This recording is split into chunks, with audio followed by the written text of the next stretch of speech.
Hey everyone, welcome back to my YouTube channel. Today I'm going to bake some cookies. They are the Tanya Burr recipe, the one that was from her book, I believe. But I'll pop all the ingredients and the recipe in the description box below so you can make them yourself if you wish.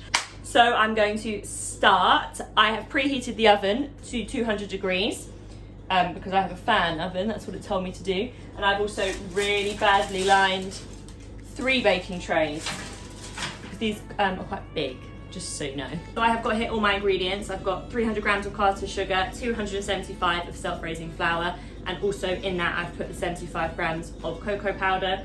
I've got my 1 egg, my 200 grams of butter, and then I've got 100 grams each of white chocolate and milk chocolate. You can put dark chocolate as well in, or another type of chocolate bar. I just like to keep it really simple. So let's crack on with mixing this. Crack on, that's an egg.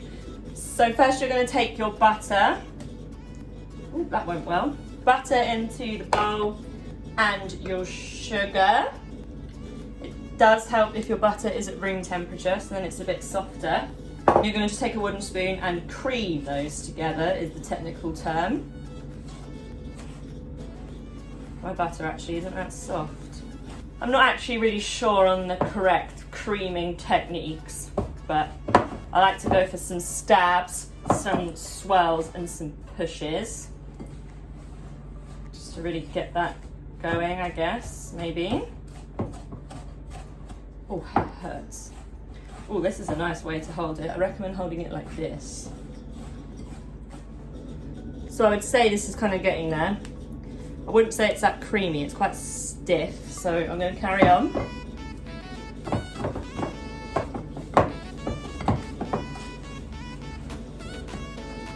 Once this is smooth, you then add in your egg.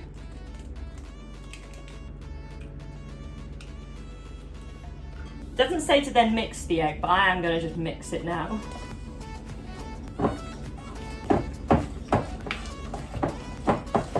Oh, professional. Ugh. There you go. Whoa! That's what it looks like there now. Really gooey. You next want to sift in all the cocoa powder and the flour into the mixture, so let's do that. Oh, whoa. Maybe I should have done that a bit at a time. Okay. We could be here a while. So that is all in the mixing bowl, and I'm going to mix those together. Definitely should have done a bit at a time, maybe. Or have a bigger bowl.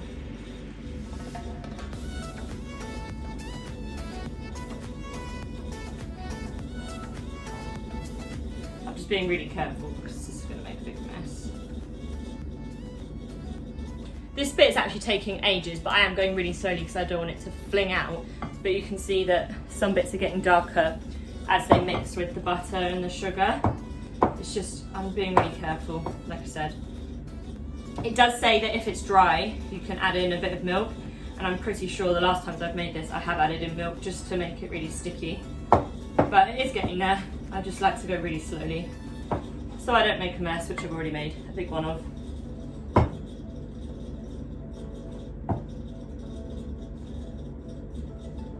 So I'm just going to add in a tiny splash of milk and just to give it a little bit of movement. Oops. Just flung a bit, I'll just collect that. Just want to make sure I've got in all the bits from underneath. Ow. Just going to add a tiny little splash more. I've done 2 really small splashes of milk there.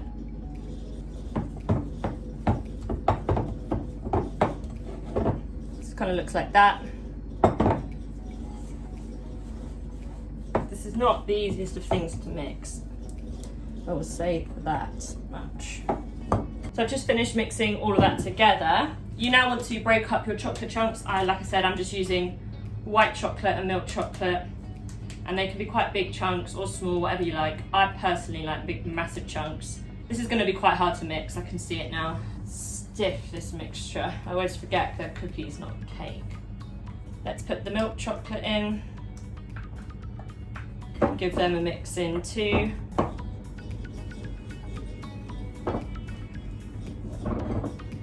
So it looks a little bit like this. It's basically just majority chocolate chunks.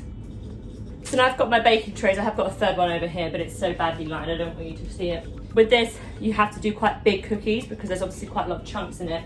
So I'm going to take this kind of size first, scrape it off, try and maybe give it some form of shape, but it's okay. So that's the kind of size I'm going to go for. Yeah.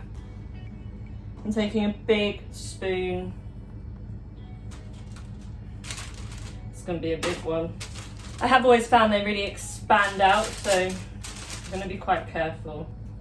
Okay, I'm just going to do this one over here.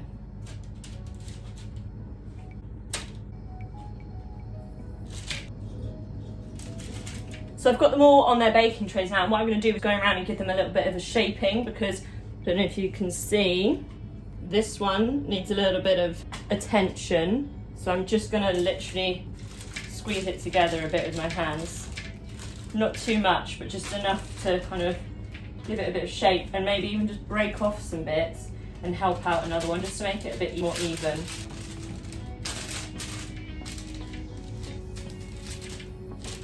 It's going to be a bit of a small one there, little baby. These, apparently you're meant to be able to make about 10. I've made 1, 2, 3, 4, 5, 6, 7, 8. But like I said earlier, I do like to make mine quite big because the chunks are big, if that makes sense.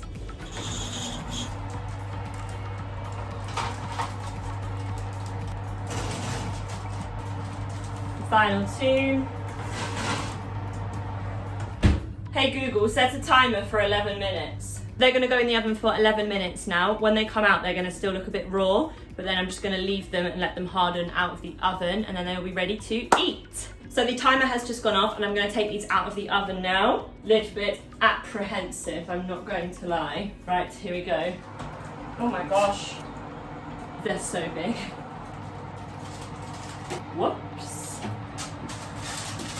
So they are out of the oven. They are absolutely huge, which I kind of expected, but maybe not this big, like just for scale here. That's the kind of size. This one I think is the best. I'm gonna leave these for about an hour to harden and just finish off cooking, and then I will come back to them when they are done. So they are all done. They have cooled down nicely, and they have also really hardened. I don't want to touch it too much, but nice and hard. I've just literally propped you up on a cheese grater because I just wanted to show you how they break. So when they break, they're really nice and gooey and melty. Now I'm gonna have a bit. So nice. Can you see that? Kind of. There you go, you can see how melty the chocolate is, and also how, like, it's hard to tell when I've got one hand, but you can see how melted the chocolate is and also how soft the inside is. I do find with these they are best when they're straight out of the oven, but then you can just pop them in the microwave for a couple of seconds before you eat them, and they are all done. Thank you so much for watching my video. Please subscribe and like, and let me know if you give these a go. Whoops. Stuck here. I'm sweating a bit. Take a breath maybe. That doesn't really make sense.